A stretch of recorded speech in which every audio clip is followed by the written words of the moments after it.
So I'm gonna share this crazy version of a story that I've been telling for a while to help people understand something they don't understand about the court system at all, and in particular in this kind of niche world that I'm in, probate and the state court. It's an area that everybody needs to know about because we're all dying. Life is a death sentence for sure. And once you end up dying yourself or somebody around you dying, you're gonna come talking to me or some other lawyer about probate and what that means. And one of the freaky things, one of the things that I find kind of mind blowing about this whole world of probate stuff, I've been doing this 25 years in the court.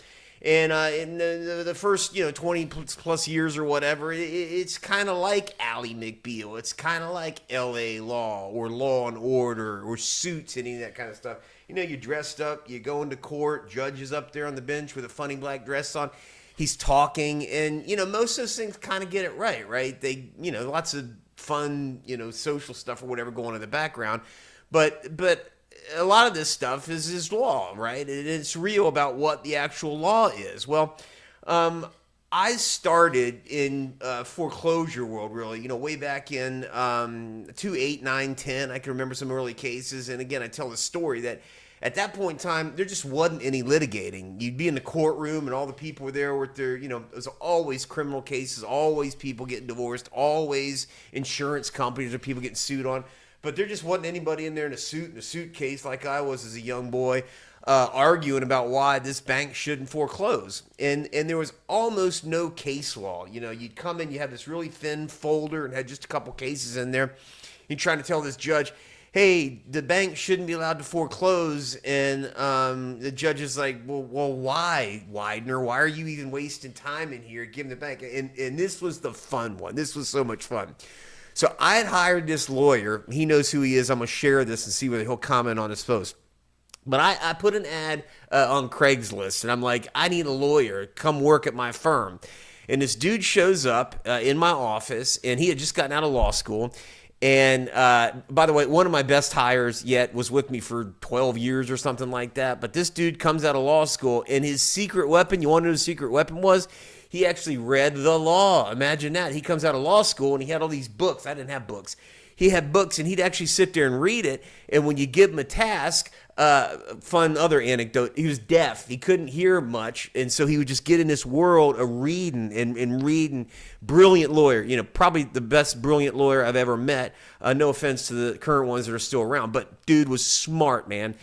But what happened was he'd go through these rules, and rather than just taking for granted the way we'd always done things or the way things seemed to be at the front end, he actually read the damn rules. What do you know about that?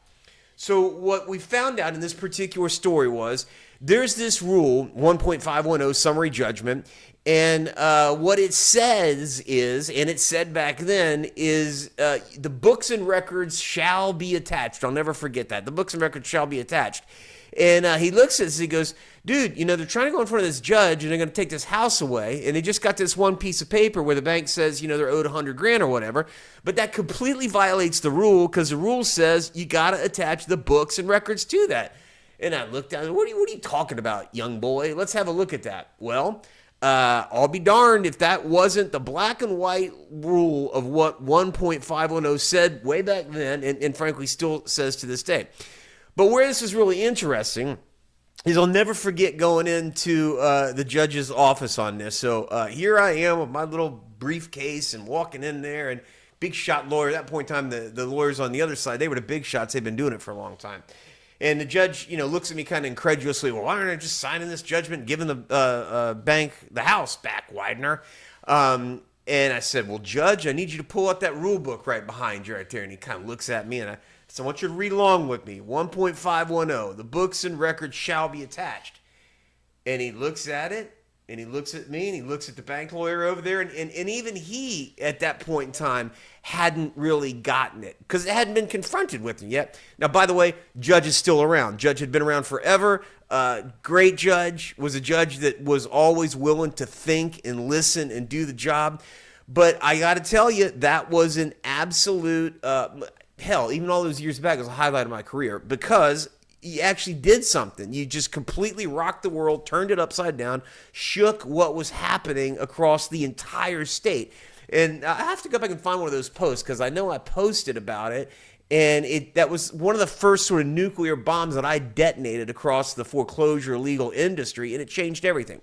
So what's the application to 2026 and where we are with probate and trust code? Here's the deal. The universe of cases, appellate cases that say what the rules mean is teeny tiny, about like this right here, just a little bit of them. Which means that the entire system of rules that we operate under to take billions of dollars to go from grandmom and granddad and move them down here exists entirely on this one website. The link is right there, floridarules.net. That's my website, but it has the only two sources of rules that exist, the probate rules and then the statute. It's just this tiny little universe.